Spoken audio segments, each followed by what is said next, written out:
Estamos aqui com a aula de filosofia para os terceiros anos da Escola de Ensino Médio na Facul. O nosso assunto hoje, né, é a lógica simbólica. Vamos ver que simbologia, que representação é essa, né, que a gente vai ver aqui hoje nessa sala de aula. Peço aí aos alunos que prestem bem atenção, porque a gente vai fazer uma fala aqui, a mais sutil que a gente possa imaginar e ao mesmo tempo querendo ser a mais simples, né? A mais simples. Então vamos bem devagarinho para a gente não se cansar. Vamos lá. Os lógicos atuais preferem os símbolos matemáticos, que eles chamam de linguagens artificiais. Então vamos lá. O que é que eu quero dizer com isso? É que lá atrás, na lógica aristotélica que a gente viu, a gente vê, pessoal, o Aristóteles se preocupando com duas coisas interessantes. Que se a gente for observar na lógica atual, tem, dentro da lógica atual, algumas coisinhas muito semelhantes ao que o nosso velho Aristóteles falou. O Aristóteles ele vai fazer uma fala, uma linguagem, né, desenvolvida em cima de letras e em cima de conceitos. Immanuel Kant é o filósofo que vai abrir essa discussão. Ele vai dizer que se o Aristóteles esteve intacto do século IV a.C. até o século XIX, é porque a lógica dele tinha uma razão de ser. E ele vai ver, com muito respeito, essa questão do Aristóteles e vai dizer o seguinte para nós: olha, é importante a gente dizer que a lógica simbólica, né, essa lógica que hoje nós estamos representando através de uma linguagem lógica ou também uma linguagem artificial, ela ganha mais elegância.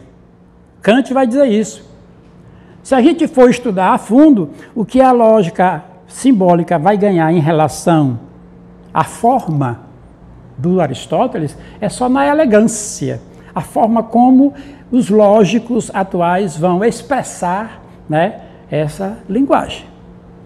Então vamos ver aqui.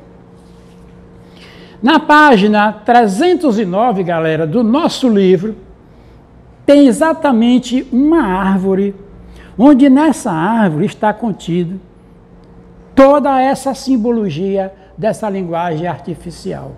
Você dê uma olhadinha na página 309 e lá é um exemplo bem característico disso tudo que ele está querendo mostrar para nós. Certo? Então olhe, você vai ver bem direitinho, principalmente, né, se sobressaindo a matemática. Né? A matemática é uma das ciências, vamos dizer assim, que se casa melhor, né, para exatamente expressar essa lógica. Tanto a lógica de Aristóteles como a lógica simbólica. Então nós vamos encontrar Frege, por exemplo, né, é um dos maiores lógicos, né, que vai sistematizar, que vai organizar realmente essa linguagem artificial. Russell, também, que é outro filósofo, vai fazer esse trabalho. São muitos filósofos que vão fazer esse trabalho. Mas, de que se trata realmente isso? Eles procuram, nesses sistemas lógicos que ele vai desenvolver na matemática, na geometria plana, na geometria analítica, na álgebra, em todo canto que você imaginar, você vai ver isso aí, ele vai procurar substituir as palavras e as expressões da nossa língua portuguesa. E aqui, pessoal, está o nosso grande problema. O aluno nosso que sente dificuldade na língua portuguesa em analisar conceitos, em analisar contextos, ele vai sentir muita dificuldade. Porque nós vamos já dar um exemplo para você, como é difícil a gente tentar fazer isso para você de uma forma simples, porque isso passa pelo estudo da língua portuguesa. E o que os lógicos fizeram foi exatamente substituir a língua natural, que é a língua portuguesa, por símbolos universais. Então, aqui um exemplo.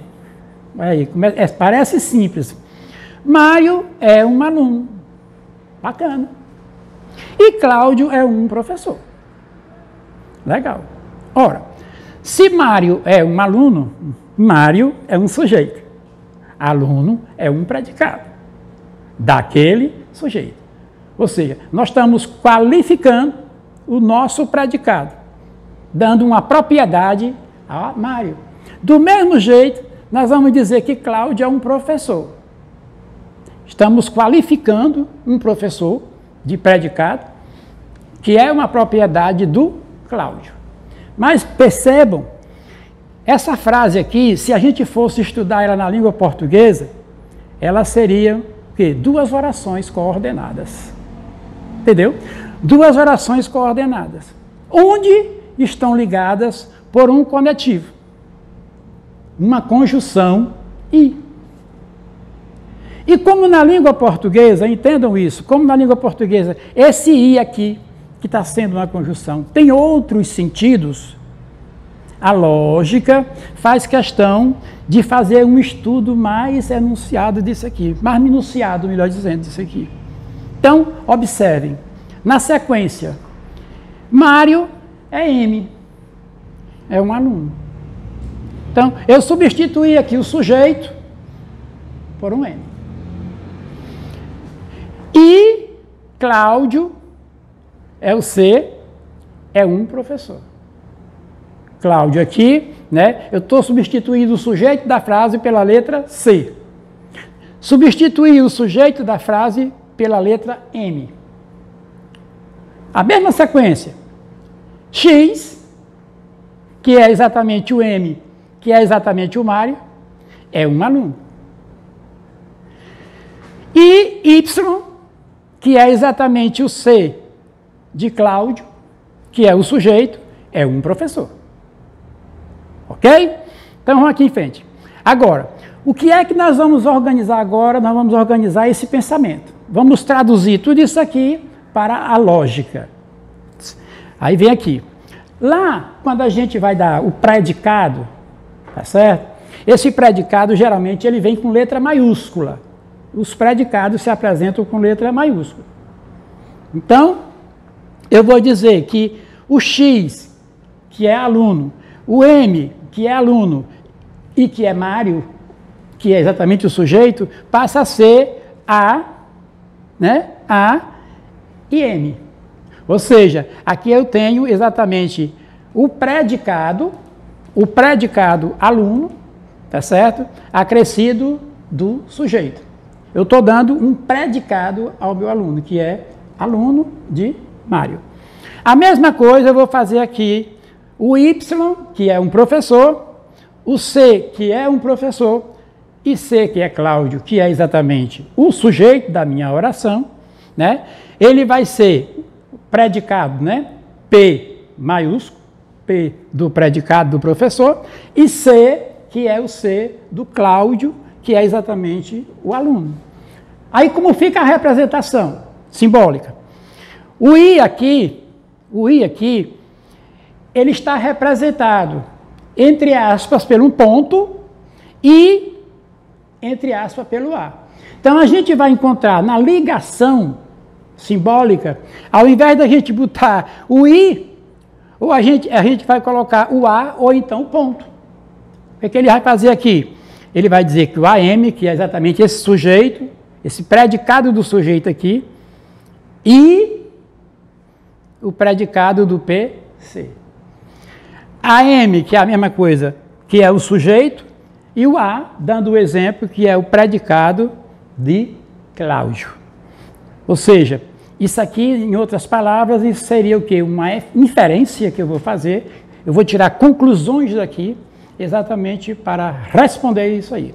Então, página 309, página 310, 311, aprofunde esse conhecimento e boa sorte, ok? Valeu!